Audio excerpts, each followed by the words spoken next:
প্রখর তপন তাপে আকাশ তৃষায় কাঁপে, বায়ু করে হাহাকার, দীর্ঘ পথের শেষে ডাকি মন্দিরে এসে, খোলো খোলো খোলো দ্বার।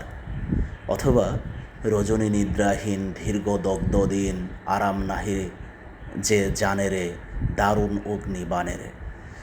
রবীন্দ্রনাথ ঠাকুর এই গানগুলো তাপপ্রবাহকে লক্ষ্য করে রচনা করেছিলেন কিনা তা বলা না গেলেও এই গানগুলোতে দাবদাহের অসহনীয় অবস্থা সুন্দরভাবে ফুটে উঠেছে কথা বলাই যায়।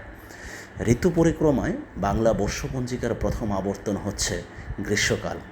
বাংলা সনের বৈশাখ ও জ্যৈষ্ঠ মাস এবং গ্রেগরিয়ান ক্যালেন্ডারের জুন জুলাই মাস জুড়ে এর বিস্তার। এ সময় সূর্যের প্রচণ্ড তাপে উত্তপ্ত হয়ে ওঠে ভূমি, জলাশয়ের পানি শুকিয়ে যায়, ফসলের মাঠ ফেটে চৌচির হয়ে যায়। বায়ুশূন্য গ্রীষ্মের এই রুক্ষতা এবং শুষ্কতাই মূলত বঙ্গীয় জনপদে দক্ষিণ পশ্চিম মৌসুমী বায়ুর আগমনকে ত্বরান্বিত করে, যা বর্ষাকালের সূচনা করে। পুরো দেশ ঘুমুট গরমের একটা অসহনীয় বাতাবরণ সৃষ্টি হয়েছে এই গ্রীষ্মকালে। প্রতিদিনই একটু একটু করে বাড়ছে তাপমাত্রার পারদ, আর সেই বাড়তি তাপমাত্রা রূপ নিচ্ছে মৃদু তাপপ্রবাহে। মৃদু থেকে মাঝারি আর মাঝারি থেকে তীব্র তাপপ্রবাহে প্রবাহিত হচ্ছে এখন দক্ষিণ পশ্চিমবঙ্গে। তাপপ্রবাহের অবস্থাটি আবহাওয়ার স্বল্পকালীন অবস্থার প্রকাশ হলেও জনজীবনে এর প্রভাব অপরিসীম। বিশ্ব আবহাওয়া সংস্থার সংজ্ঞা অনুসারে কোনো এলাকার তাপমাত্রা দৈনিক তাপমাত্রার চেয়ে 5 ডিগ্রি সেলসিয়াস বৃদ্ধি পেলে এবং এক নাগাড়ে 5 দিন তা অব্যাহত থাকলে সেখানে তাপপ্রবাহ বা হিটওয়েভ চলছে বলে ধরে নেওয়া হয়। বাংলাদেশে আবহাওয়া অফিস তাপপ্রবাহকে মৃদু, মাঝারি এবং তীব্র এই 3টি ক্যাটাগরিতে বিভক্ত করেছে। বাংলাদেশের যেখানে গড় তাপমাত্রা 18 থেকে 35 ডিগ্রি সেন্টিগ্রেড, সেখানে 36 থেকে 38 ডিগ্রি সেলসিয়াস তাপমাত্রাকে মৃদু তাপপ্রবাহ এবং 38 থেকে 40 ডিগ্রি সেলসিয়াসকে মাঝারি তাপপ্রবাহ এবং 40 ডিগ্রি সেলসিয়াসের বেশি তাপমাত্রা হলে তাকে তীব্র তাপপ্রবাহ বলে। ভৌগোলিক অবস্থানের কারণে বাংলাদেশের উত্তর পূর্ব এবং দক্ষিণ পূর্ব অঞ্চলে বৃষ্টিপাতের পরিমাণ বেশি এবং পশ্চিমাঞ্চলে বৃষ্টিপাতের পরিমাণ কম। ফলে এই অঞ্চলগুলোতে তাপপ্রবাহের অবস্থাও ভিন্নতর। জলীয় বাষ্পপূর্ণ দক্ষিণ পশ্চিম মৌসুমী বায়ু বাংলাদেশের ভূখণ্ডে প্রবেশ করে উত্তর পূর্ব দিকে অগ্রসর হয়ে এইসব অঞ্চলে অধিকাংশ বৃষ্টিপাত ঘটিয়ে থাকে। অবশিষ্ট বায়ু পশ্চিমাঞ্চলের দিকে যত অগ্রসর হতে থাকে, বৃষ্টিপাতের পরিমাণ ততই কমতে থাকে। দেশের উত্তর পশ্চিম এবং দক্ষিণ পশ্চিম অঞ্চলে উচ্চ তাপমাত্রার এটি একটি কারণ। আবার বেশিরভাগ ক্ষেত্রে ভারতে তৈরি হওয়া হিট ওয়েভের একটি অংশ অথবা এর বর্ধিতাংশ পশ্চিমাঞ্চলের যশোর, কুষ্টিয়া এবং সাতক্ষীরা অঞ্চল দিয়ে বাংলাদেশে প্রবেশ করে দেশের বিস্তীর্ণ অঞ্চলে ছড়িয়ে পড়ে। ফলে পশ্চিমাঞ্চলে উচ্চ তাপমাত্রার এটি অন্যতম কারণ বলে বিশেষজ্ঞরা মনে করেন। মূলত আবহাওয়া জলবায়ুর এই সাংবৎসরিক প্রক্রিয়ার সঙ্গে দক্ষিণ পশ্চিম মৌসুমী বায়ুর সক্রিয়তা এবং অসক্রিয়তার বিষয়টি যুক্ত হয়ে তাপদাহ ঘটে থাকে। এপ্রিল মে মাসে সাধারণত বাংলাদেশে উচ্চ তাপমাত্রা বিরাজ করে থাকে।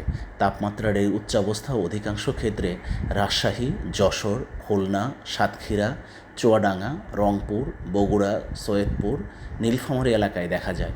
গড় স্বাভাবিক বৃষ্টিপাতের উপাত্ত বিশ্লেষণেও এ কথার সত্যতা মেলে।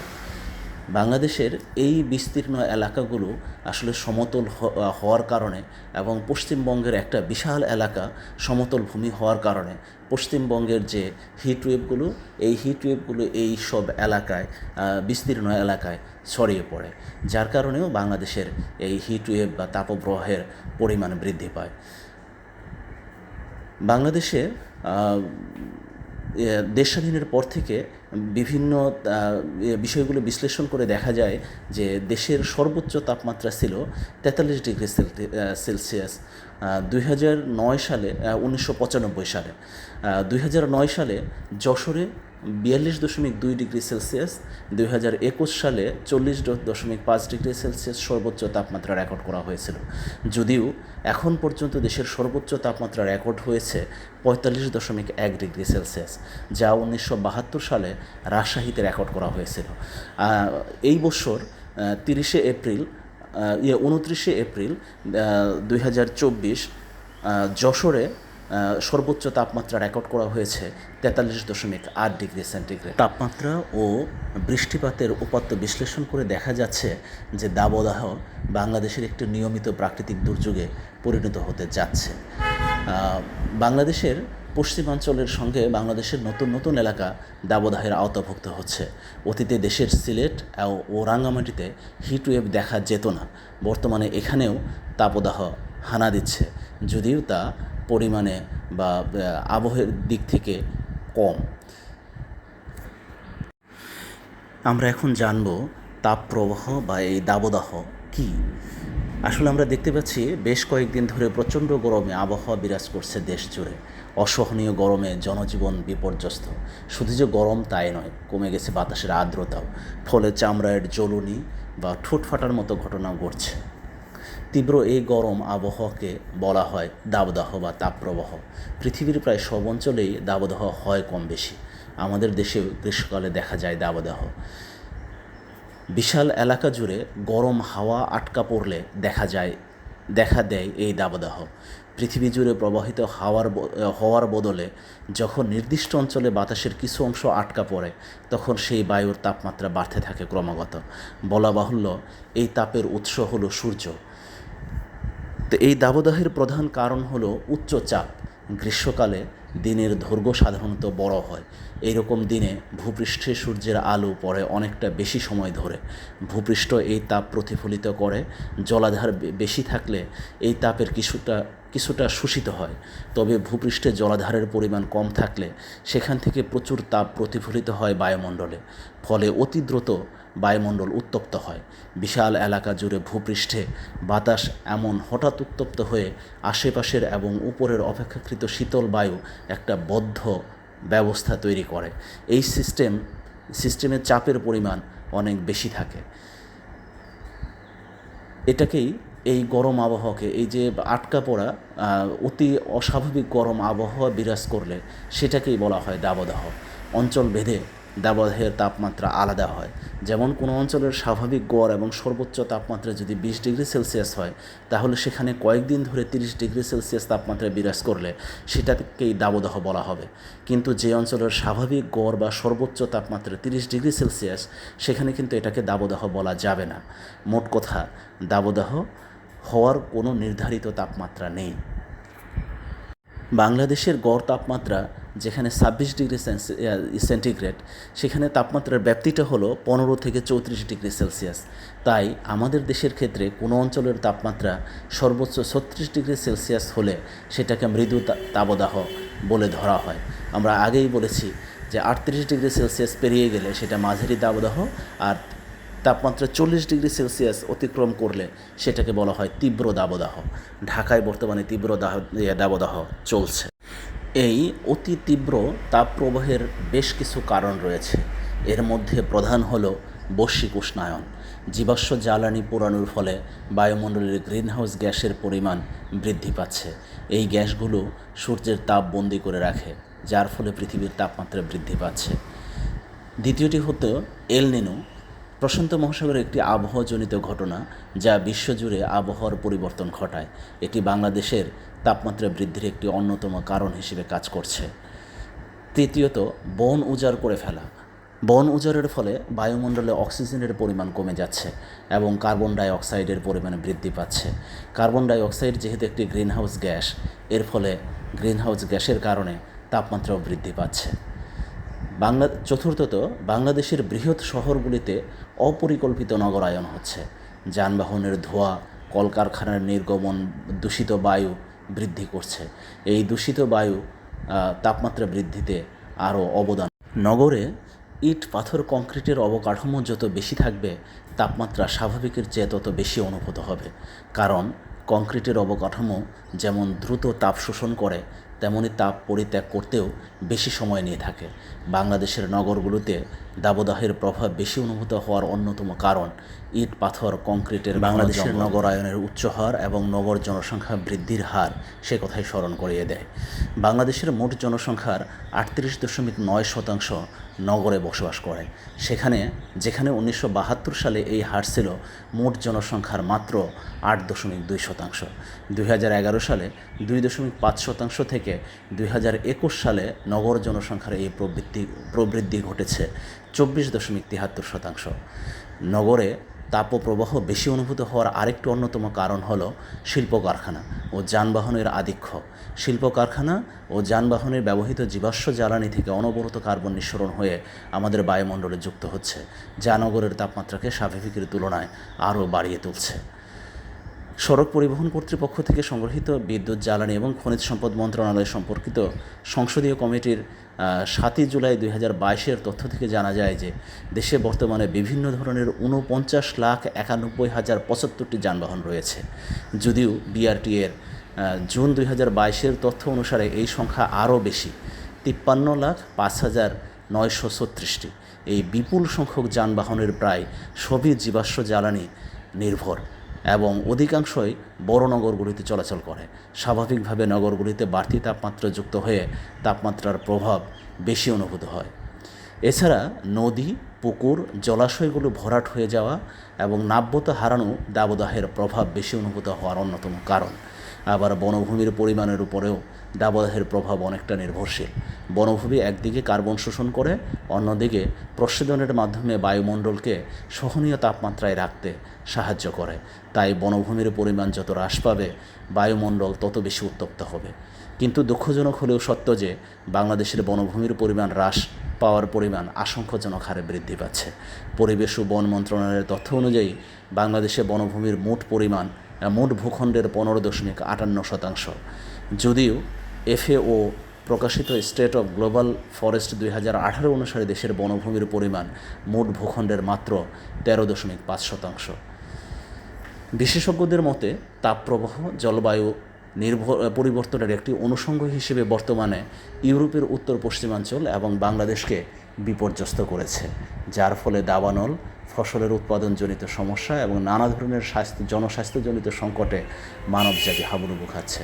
জলবায়ু পরিবর্তন যদিও একটি বৈশ্বিক প্রক্রিয়া, এতে বাংলাদেশের একার পক্ষে হয়তো করণীয় কিছু নেই, কিন্তু আভ্যন্তরীণ যে প্রক্রিয়াগুলো জলবায়ু পরিবর্তন তথা তাপ প্রবাহকে প্রকট করে তুলেছে, সেগুলোর সমাধানে আমরা মনোযোগী হতে পারি। তীব্র তাপ প্রবাহের প্রভাব মোকাবেলায় দীর্ঘমেয়াদী এবং স্বল্পমেয়াদী উভয় ধরনের পদক্ষেপ নেওয়া প্রয়োজন।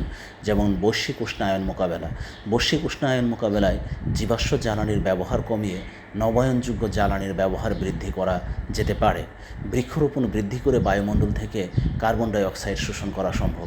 এক্ষেত্রে বলা যায় যে ঢাকা শহরে বর্তমানে যে বৃক্ষরোপণের হিড়িক চলেছে তা বর্জন করে, যেমন এই গ্রীষ্মকালে একটা উদ্ভিদ বা একটা বৃক্ষের চারা রোপণ করলে এতে বেঁচে থাকার সম্ভাবনা খুবই কম, কারণ এই তীব্র দাবদাহের কারণে যেখানে মানুষের প্রাণোষ্ঠাগত জীব বা অন্যান্য জীবের প্রাণোষ্ঠাগত, সেখানে উদ্ভিদ মাটি থেকে পানি সংগ্রহ করে বেঁচে থাকবে, এটা আসলে খুবই কষ্টসাধ্য এবং কঠিন একটি কাজ। আমরা এই বৃক্ষরোপণ নিয়ে দেখেছি, একটি রিপোর্টে দেখেছি যে ঢাকা শহরে যে সড়ক দ্বীপে বৃক্ষরোপণ করা হয়েছে, তার একটি বৃক্ষের পেছনে একটি বৃক্ষকে বাঁচিয়ে রাখার জন্য বা বড় করে তোলার জন্য 1500 থেকে 1700 টাকা পর্যন্ত খরচ করা হয়েছে। অথচ এই একটা বৃক্ষের পেছনে এত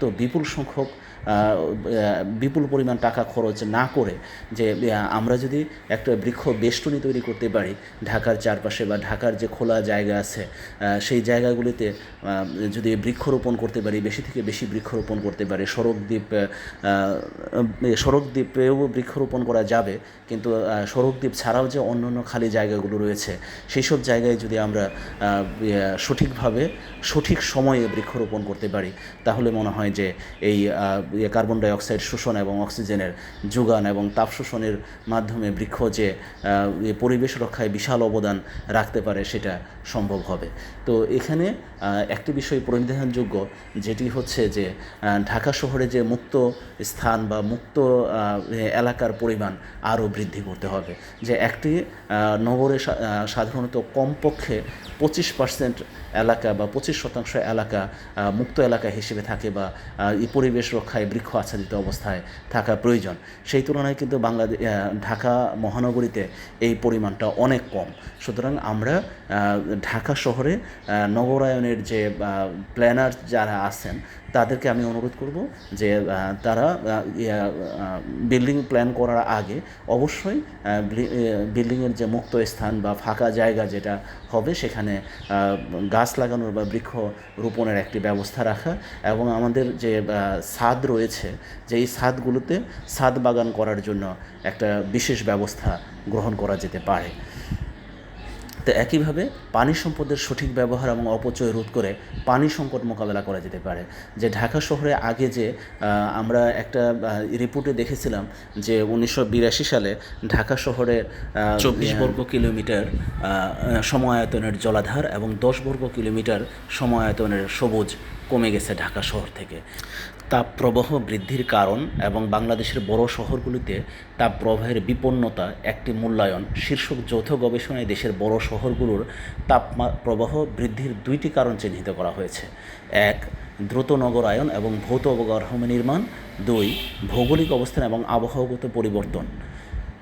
গবেষণায় বলা হয়েছে ভৌগোলিক অবস্থান এবং আবহাওয়াগত কারণে সবচেয়ে কম তাপপ্রবাহ প্রবণ এলাকা হওয়ার কথা ছিল ঢাকা শহরের, আর রাজশাহী ও সিলেট শহর তথা তপ্ত শহর হওয়ার কথা ছিল। কিন্তু ঘটনা ঘটেছে তার উল্টো। ঢাকার 78% বা 1,25,00,000 মানুষ তাপপ্রবাহের ঝুঁকিতে পড়েছে, কিন্তু রাজশাহীতে এই হার মাত্র 45% বা 4 লাখ মানুষ এই ঝুঁকিতে পড়েছে। কোন শহরে কী কারণে তাপপ্রবাহের ঝুঁকি বাড়ছে তাও গবেষণায় উঠে এসেছে। ঢাকার অপরিকল্পিত নগরায়ন, গাছপালা উজাড়, সড়কের দুই পাশে গাছপালা না থাকা এবং জলাভূমি ধ্বংস করাকে তাপপ্রবাহের জন্য দায়ী করা হচ্ছে। ঠিক উল্টো চিত্র রাজশাহীতে পরিকল্পিত নগরায়ন, গাছপালা রোপণ এবং বাতাস প্রবাহের যথেষ্ট ব্যবস্থা থাকায় সেখানে তাপপ্রবাহের ঝুঁকিতে থাকা মানুষ সবচেয়ে কম। তাপমাত্রা প্রবাহের যে 3টি পদ্ধতি রয়েছে, যেমন পরিবহন, পরিচলন এবং বিকিরণ, এই 3টি পদ্ধতির মধ্যে বাংলাদেশের বেশিরভাগ এলাকা সমভূমি হওয়ার কারণে এই অঞ্চলের দিয়ে পরিবহন পদ্ধতিতে তাপ প্রবাহিত হয়, ফলে সরাসরি তাপ লাগার কারণে পুরো অঞ্চলের তাপমাত্রা বেশি থাকে।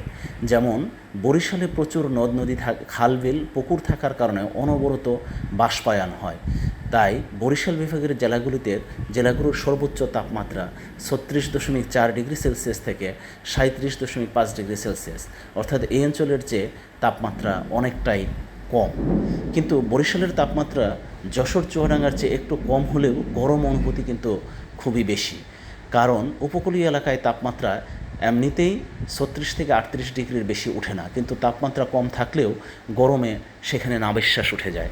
কারণ হিসেবে বরিশাল অঞ্চলে প্রচুর নদ নদী, খালবিল, পুকুর থাকার কারণে অনবরত বাষ্পায়ন হয়। তাছাড়া বঙ্গোপসাগরের নিকটবর্তী হওয়ায় ওখানের বাতাসে জলীয় বাষ্পের পরিমাণ বেশি থাকে। মূলত বাতাস যখন জলীয় বাষ্পের পরিমাণ বেশি থাকে তখন গরমও বেশি। কোনো স্থানের তাপমাত্রা যদি 40 ডিগ্রি সেলসিয়াস হয় আর আমরা যদি কোনোভাবে সেখানে আরও 20% জলীয় বাষ্প ঢুকিয়ে দেই, তাহলে ওই 40 ডিগ্রি তাপমাত্রার 40 ডিগ্রি সেন্টিগ্রেড তাপমাত্রা না থেকে ওই স্থানের তাপমাত্রা কিন্তু তখন 41 বা 42 ডিগ্রিতে রূপ নিতে পারে। আর এটি হবে ওখানে ওই জলীয় বাষ্পের পরিমাণ বেশি থাকার কারণে তাপ ধারণ ক্ষমতাও বেশি হবে এবং গরমও বেশি অনুভূত হবে। এখন বাংলাদেশে ময়মনসিংহ, সিলেট এবং চট্টগ্রাম বিভাগ এই তাপপ্রবাহের বাইরে আছে। এটির অন্যতম কারণ হচ্ছে তাদের ভৌগোলিক অবস্থান। এইসব অঞ্চলে একদিকে যেমন আছে বিস্তীর্ণ হাওর, অপরদিকে আছে সুউচ্চ পাহাড়। ময়মনসিংহ এলাকায় হাওরের মতো বিশাল জলাধার আছে। তাছাড়া পাহাড়ের পাদদেশে হওয়ার কারণে এখানে মাঝে মাঝে বৃষ্টিপাত হয়, তাই তাপমাত্রা কম। আবার সিলেট এবং চট্টগ্রামে নিয়মিত বৃষ্টিপাত হয়, গরম কম অনুভূত হচ্ছে, এটা প্রধান কারণ। আর যদি বনাঞ্চলের হিসেবে হিসেব করি ওইসব অঞ্চলে বনায়ন বেশি এবং আশেপাশে জলাধারও বেশি। বঙ্গোপসাগর থেকে যে জলীয় বাষ্প বাংলাদেশে প্রবেশ করে সেটা পাহাড়ি এলাকায় বাধাপ্রাপ্ত হয়। তখন এই জলীয় বাষ্প সমৃদ্ধ বাতাসের ঊর্ধ্বগমন ঘটে এবং উপরের দিকে যায়। তারপর ওই বাতাসের ভেতরে যে পানির কণা থাকে তা ঘনীভূত হয়ে মেঘ তৈরি করে। মেঘ তৈরির পর তা পাহাড়ের সম্মুখভাবে বৃষ্টিপাত ঘটায় এবং তাপমাত্রা কমায়। একইভাবে পাহাড়ি অঞ্চলের আরেকটি বৈশিষ্ট্য হলো পাহাড়ের একদিকে সূর্যের আলো পড়লে অন্যদিকে ছায়া পড়ে, আর পাহাড়ের বাঁকে বাঁকে বাতাস প্রবাহিত হয়। দুই পাশের মানে উত্তপ্ত বাতাস এবং ঠান্ডা বাতাস মিশ্রিত হয়ে সেখানকার তাপমাত্রা একটু কম রাখে। তাপ প্রবাহ বয়ে যাওয়া একটি স্বাভাবিক প্রক্রিয়া, আবহাওয়ার একটি স্বাভাবিক প্রক্রিয়া। এই সময় এটা কম বেশি প্রতি বছরই হয়, তবে এই বছর একটু তীব্র আকারে হচ্ছে। এর জন্য জলবায়ু পরিবর্তনের প্রভাব আছে। আমরা যদি 1850 থেকে 1900 সালের তাপমাত্রার সাথে এখনকার তাপমাত্রার তুলনা করি তাহলে দেখতে পাবো পৃথিবীর গড় তাপমাত্রা 1 ডিগ্রি সেন্টিগ্রেড বেড়ে গেছে। এই 1 ডিগ্রি সেন্টিগ্রেড বাড়াতেই বাংলাদেশ সহ বিশ্বের বিভিন্ন দেশের জায়গার তাপদাহ, বন্যা, তুষারপাত, ঝড় বৃষ্টি ইত্যাদি বেশি দেখা যাচ্ছে। বর্তমানে যে তীব্র তাপপ্রবাহ চলছে, এই তীব্র প্রবাহের কারণে বিদ্যুতের চাহিদা বৃদ্ধি পাচ্ছে। এর ফলে বিদ্যুৎ সরবরাহ ব্যবস্থায় সমস্যার সৃষ্টি হচ্ছে। তীব্র তাপ ফসলের উৎপাদন কমিয়ে দিচ্ছে। এর ফলে খাদ্য সংকট দেখা দিতে পারে। পোকামাকড়ের আক্রমণ বেড়ে যেতে পারে। তীব্র তাপের ফলে পুকুর, খাল, নদ নদী, জলাশয়ের পানি দ্রুত শুকিয়ে যাচ্ছে। এর ফলে পানি প্রবাহের ঝুঁকি বৃদ্ধি পাচ্ছে। তীব্র তাপ প্রবাহের ফলে অর্থনীতি ক্ষতিগ্রস্ত হচ্ছে, উৎপাদন কমে যাচ্ছে, বিদ্যুৎ সরবরাহের সমস্যা সৃষ্টি হচ্ছে, পর্যটন শিল্পে মন্দা দেখা দিচ্ছে। এর ফলে অর্থনৈতিক প্রবৃদ্ধি ব্যাহত হচ্ছে। এর ফলে পরিবেশের উপরে বিরূপ প্রভাব পড়ছে, জীব বৈচিত্র্য হ্রাস পাচ্ছে, বনভূমি শুকিয়ে যাচ্ছে, মরুভূমিকরণের ঝুঁকি বৃদ্ধি পাচ্ছে। এই তীব্র তাপপ্রবাহের প্রভাব মোকাবেলায় দীর্ঘমেয়াদী এবং স্বল্পমেয়াদী উভয় ধরনের পদক্ষেপ নেওয়া প্রয়োজন। যেমন বৈশ্বিক উষ্ণায়ন মোকাবেলা করা। বৈশ্বিক উষ্ণায়ন মোকাবেলার জীবাশ্ম জ্বালানির ব্যবহার কমিয়ে নবায়নযোগ্য জ্বালানির ব্যবহার বৃদ্ধি করতে হবে। বৃক্ষরোপণ বৃদ্ধি করে বায়ুমণ্ডল থেকে কার্বন ডাই অক্সাইড শোষণ করা সম্ভব।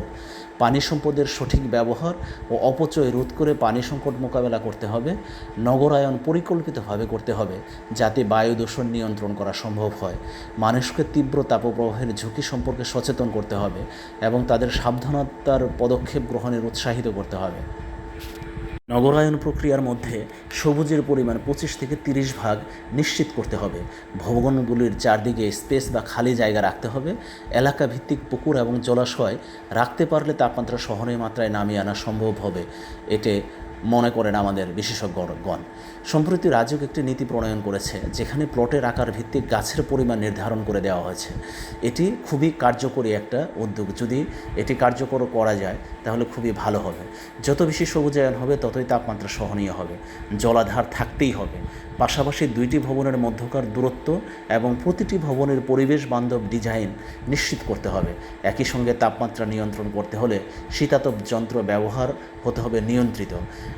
ইদানিং দেখা যাচ্ছে বিল্ডিংয়ের নকশা করার ক্ষেত্রে কেন্দ্রীয় শীতাতপ নিয়ন্ত্রণ ব্যবস্থা নিশ্চিত করে তারপর বিল্ডিংয়ের ডিজাইন করা হচ্ছে। এর কারণে শহরের তাপমাত্রা বা নগরের তাপমাত্রা অত্যধিকভাবে বৃদ্ধি পাচ্ছে। কিন্তু আমরা আগেকার প্ল্যান যদি আমরা দেখি তাহলে দেখা যাচ্ছে যে প্রচুর পরিমাণে উন্মুক্ত জায়গা রেখে স্বাভাবিক তাপমাত্রা নিয়ন্ত্রণ ব্যবস্থা রেখে সেন্ট্রাল এসির ব্যবস্থা না রেখে বিল্ডিংয়ের ডিজাইন করা হতো। এতে পরিবেশের বা নগরের তাপমাত্রা স্বাভাবিক অবস্থায় রাখা সহজতর হতো। নিয়ন্ত্রণে আনতে হলে জলবায়ু নীতি বাস্তবায়ন করতে হবে। বিশেষ করে মেট্রো রেলের মতো বিদ্যুৎ চালিত গণপরিবহন বাড়ানোর পাশাপাশি পরিবেশ বান্ধব ভবন নির্মাণ করতে হবে। এই ক্ষেত্রে আমরা ইলেকট্রিক কার বা বিদ্যুৎ চালিত যেসব যানবাহন আছে সেগুলো ইন্ট্রোডিউস করা যেতে পারে। ইতিমধ্যে অবশ্য বাংলাদেশে এই বিদ্যুৎ চালিত যানবাহন ইন্ট্রোডিউস হয়েছে, কিন্তু এর সংখ্যা বাড়াতে হবে। নগরায়নের পাশাপাশি শহরগুলিতে কীভাবে আরও বেশি পরিবেশ বান্ধব করা যায় সে ব্যাপারে পরিকল্পনায় জোর দিতে হবে। তাছাড়া শহরের জনসংখ্যা কমিয়ে আনার উদ্যোগ নিতে হবে। শহরের সুবিধাগুলোকে শহরের বাইরে গ্রামে সরিয়ে দিতে হবে বা decentralisation of power or institution এটি নিশ্চিত করতে হবে। এভাবে জনসংখ্যার ঘনত্ব কমাতে হবে। পাশাপাশি ভবনগুলোকে পরিবেশ বান্ধব করতে হবে। কংক্রিটের পরিমাণ কমাতে হবে। তাপমাত্রা নিয়ন্ত্রণের জন্য কংক্রিটের পরিমাণ অবশ্যই করতে হবে বনায়ন। বাংলাদেশে যেটা হচ্ছে সেটা হচ্ছে ধ্বংসাত্মক নগরায়ন। ঢাকার এমন ওয়ার্ড আছে যেখানে 90% কংক্রিট, গরম বেশি অনুভূত হয় সেখানে, কারণ নগর এলাকায় গাছপালা এবং জলাধার ধ্বংস করা হয়েছে। সুতরাং এই গাছপালা এবং জলাধারের পরিমাণ বাড়াতে হবে, বা যতটুকু আছে সেটুকু যাতে কোনোভাবেই আর কমে না যায় সে ব্যবস্থা করতে হবে। আর পরিবেশে সবুজের পরিমাণ 25 থেকে 30 ভাগে উন্নীত করতে হবে। এই তাপদাহে করণীয়: তীব্র গরমে আমাদের শরীরে পানি শূন্যতার সম্ভাবনা থাকে। অনেক সময় মানুষ বিশেষ করে শিশুরা মূর্ছা যেতে পারে। গরমের সবচেয়ে মারাত্মক সমস্যা হলো হিট স্ট্রোক। শুরুতে হিট স্ট্রোকের আগে হিট ক্র্যাম্প দেখা দিতে পারে, যাতে শরীরে ব্যথা করে, দুর্বল লাগে, প্রচণ্ড পিপাসা লাগে। পরবর্তী সময়ে হিট এক্সজেশন দেখা দিতে পারে, শ্বাস প্রশ্বাস দ্রুত হতে পারে বা মাথা ব্যথা করে, রোগী অসংলগ্ন আচরণ করতে পারে। এই অবস্থায় দ্রুত ব্যবস্থা নেওয়া না হলে শরীরের তাপ নিয়ন্ত্রণের ক্ষমতা নষ্ট হয়ে যায় এবং শরীরের তাপমাত্রা 105 ডিগ্রি ফারেনহাইট ছাড়িয়ে যায়। এটাই হিট স্ট্রোক। হিট স্ট্রোকের লক্ষণগুলো হচ্ছে: শরীরের তাপমাত্রা দ্রুত 105 ডিগ্রি ফারেনহাইট ছাড়িয়ে যায়, ঘাম বন্ধ হয়ে যায়, ত্বক শুষ্ক ও লাল হয়ে যায়, নিঃশ্বাস প্রশ্বাস দ্রুত হয়, নাড়ির স্পন্দন ক্ষীণ ও দ্রুত হয়, রক্তচাপ কমে যায়, খিঁচুনি হয়, মাথা ঝিমঝিম করে, রোগী অসংলগ্ন ব্যবহার করতে থাকে, রোগীর প্রস্রাবের পরিমাণ কমে যায়, অজ্ঞান হয়ে যেতে পারে, এমনকি শকেও চলে যেতে পারে। এই হিট স্ট্রোকের সময় আমাদের জন্য করণীয়: যথাসম্ভব ঘরের ভেতরে বা ছায়াযুক্ত স্থানে থাকতে হবে। বাহিরে বের হলে সরাসরি রোদ এড়িয়ে চলতে হবে। তবে সম্ভব হলে সকাল 12টা থেকে দুপুর 3টা পর্যন্ত জরুরি প্রয়োজন না থাকলে বের না হওয়াই ভালো। বাসা থেকে বের হওয়ার সময় অবশ্যই প্রয়োজনীয় ব্যবস্থা নিয়ে বের হতে হবে, যেমন ছাতা, পানি, রুমাল ইত্যাদি সাথে নেওয়া, এবং সুতি এবং হালকা কাপড়, ঢিলাঢালা কাপড় পরিধান করা। নিজে এবং পরিবারের সবাইকে পরিমাণ মতো পানি পান করানো উচিত। যেহেতু হিট স্ট্রোকের এখন তাপপ্রবাহ বেশি চলছে, সুতরাং আমাদের এই বিষয়গুলো অবশ্যই মেনে চলতে হবে এবং প্রত্যেকে দৈনিক কমপক্ষে 3 লিটার পানি পান করতে হবে। নিয়মিত ব্লাড প্রেশার চেক করতে হবে, ঠিকমতো গোসল করতে হবে, শরীর ঘাম এবং মুক্ত রাখতে হবে, ফল শাকসবজি বেশি করে খেতে হবে, চা কফি যথাসম্ভব কম পান করা উচিত। ঘরের ভেতর বালতি ভর্তি পানি রাখা ভালো। নিজের এবং পরিবারের শিশু এবং বয়স্ক ব্যক্তিদের ঠোঁট ও চোখের মনি স্বাভাবিক আছে কিনা তা নিয়মিত দেখতে হবে। শ্রমসাধ্য কাজ যথাসম্ভব কম করতে হবে।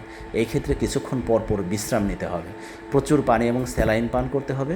বয়স্ক ব্যক্তিরা অনেকক্ষণ যেন রোদে চলাফেরা বা কাজকর্ম না করে সেদিকে লক্ষ্য রাখতে হবে। সহজে হজম হয় এরকম খাবার বেশি করে খেতে হবে। বাসি খাবার গ্রহণ করা থেকে বিরত থাকতে হবে। তৈলাক্ত খাবার যথাসম্ভব পরিহার করতে হবে। শাকসবজি বেশি পরিমাণে খেতে হবে। এই সময়ে ডাবের পানি, তরমুজ, শসা শরীরের তাপ নিয়ন্ত্রণে বেশ সহায়ক ভূমিকা পালন করতে পারে।